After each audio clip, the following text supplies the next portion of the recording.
Well, hello everybody. We are here in Roswell, New Mexico at the MetaZoo sneak peek for UFO. I have the pleasure to sit here with Mr. Gary himself. Thank you for your time. Well, thank you, Logan, for asking me. This is terrific. It's been a long time. It has, yeah. it has. I know I've been wanting to do this for quite a while now. But why I brought you here today and I wanted to sit down with you is not so much that we already know about you. I would love to hear more about you and Devin's history together coming up in the TCGs. Like if you could start from the beginning, I think a lot of people would really enjoy that, where that started, and then how you and your son, like father like son, happened. Well, yeah, it is. It's a lifelong story for me, really. I was born in 1954. In 1959, 5 years later, when I was 5 years old, I remember my dad driving me to all the gas stations where I would use a magnet on a string and put it down the Coke machines to pull up the bottle caps. Because back then in the 50s, they had a promotion where they put your football players' faces on the inside of bottle caps. And so my dad did not have a collector bone in his body, but he took me to do that because all the way from 5 years old, I was a completionist. I wanted to complete that set so bad that he made sure that I did. After that, he was never involved in anything else collectible with me, but that had such an impact on me that I wish that had continued. But that's how special that moment at 5 years old. If I remember nothing else from then, I remember that, where he actually participated with me. And I told myself soon after that if I ever had boys, if I ever had kids, I don't care if it was something that I hated. I was going to be in it with them. I was going to participate. I was going to do anything that I could to have them remember, our bond that we had together. It was kind of what I wished I had with my dad for a longer period of time. So in 1999, when Pokemon came out, I was involved in helping to bring it to the United States, the Japanese CD promos and that. And so it was more of a business thing right in the very beginning with me. But then it hit in English, and the amazing reaction we had, and my boys were no different. And so Devin, my son, who was 7 years old at the time, he was very, interested in it. And I remembered back when I was 5 years old and how much it meant to me for my dad to be a part of my story in collecting, even though he had zero interest in that. Well, I am a lifelong collector. I've loved collecting. I've collected maybe anything you could mention in my life, and I've completed sets. I still have them all. And so with him, when he got into Pokemon, it was an easy thing for me to participate with him. I was talking to him earlier tonight. He's here tonight. He's almost 30. He's 29. And I said to him, do you remember the first Pokemon card you pulled? Because I remember very well. He said, yeah, that first base pack at 7 years old, he opened a Charizard, pulled a Charizard. And when we went home that night, he went to bed. I looked in his door. He was lying on the bed holding that Charizard in his hand, just staring at it for a period of time. The next morning, I came into the room. I peeked in. He was fast asleep, but that Charizard was firmly in his grasp. Wow. All night he slept, never left his fingers in that.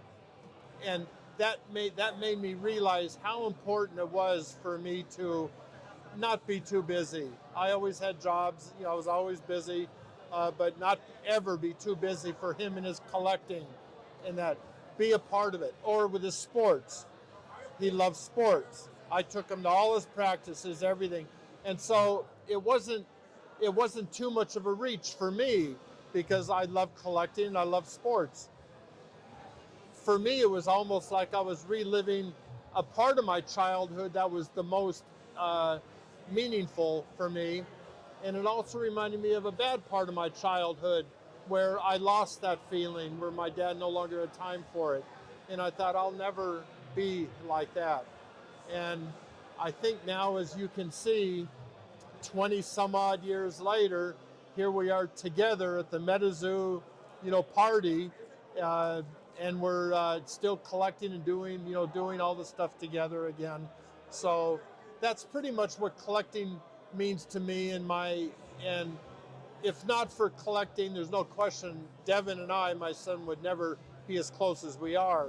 Now we are like this, and a lot of that is thanks to TCG, is in the collectible world, the collectible community, the ability for him to participate in the hobby with MetaZoo, which is something we both love, and so that's kind of how we got from there to here, and I know it means as much to him as it did to me. No, and absolutely. And I know I kind of shared my story. It's kind of, I have a little backstory of that. Yeah. My father got me into Pokemon. He got me into Yu-Gi-Oh. I was born in 1990, so me and Devin are not too far apart. Right. And so my first box I ever got from my dad, he'd always buy me half a booster box. And being from a separated household, he'd come get me on the weekends, and that's what we would do. We would drive around town. He would let me open my hits, and I remember when the base set came out. It wasn't first edition, but the base set came out. I got the Charizard, and we went crazy. And then as I switched to Yu-Gi-Oh, my first pack, I don't know, it's monumental to me because I feel like TCGs bring a lot about individuals. I feel like it's a hobby that a lot of individuals from all over can share together. Yep. And it brought me and my dad closer together. And even when I played Yu-Gi-Oh. And so, my dad actually passed away, and I believe, we separated, but there's something that was hold to me. And when I have children, I believe that's something that's going to be hold to me as well, is that collectability, but something we can share together. It doesn't matter what stage of life you're in.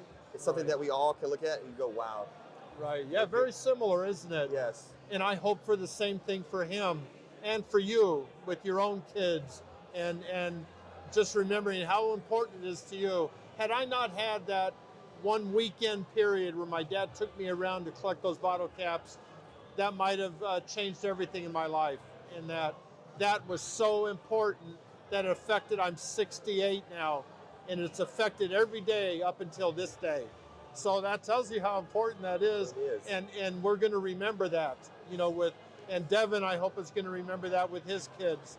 And so that I am totally on board with what you're saying. I understand it completely, and it's so important. It is. Yeah. And I ask you, you have so much knowledge. Mm-hmm.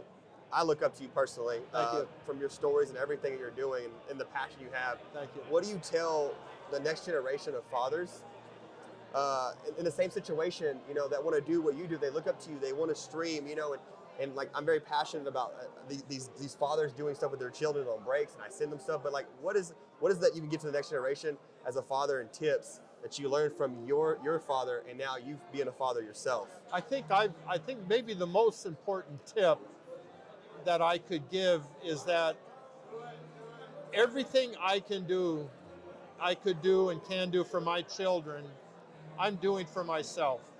What I'm doing for them, I'm the one who's benefiting in that. And yet, certainly it's going to benefit them, and it's going to benefit future generations. And that I like to think that my boys, and now I have a 7-year-old daughter, that they're going to remember me because I did stuff like this, that I did participate, that I did care. And there's been a number of things that I was not involved in, like with his rap music and all that. It's after my time, right? Mm-hmm. But I pretended like it was just as important to me as it was to him. And so when he would do a video with his rap music and that, I would dig it, right? I mean, it was important that I did. And I think that's what I would tell, all parents and parents to be, that, being a mom or a dad really isn't enough. Being a part of their life and what's important to them. I don't have to convince him to love what I love. I need to love what comes naturally to him. And I would say that was it. You don't have to guide them. You just need to participate, Absolutely. with them. That's how I feel. feel like at the end of the day, and I hope one day I can be the best cheerleader you can possibly be for your kids. Yes. So, Gary, first and foremost, thank you so much for this. I've been meaning to do this, and thank you for sharing your story. Oh, thank you too. I appreciate Thanks it. so much for asking me, Logan. Absolutely. All I appreciate you sharing. Y'all take care, guys.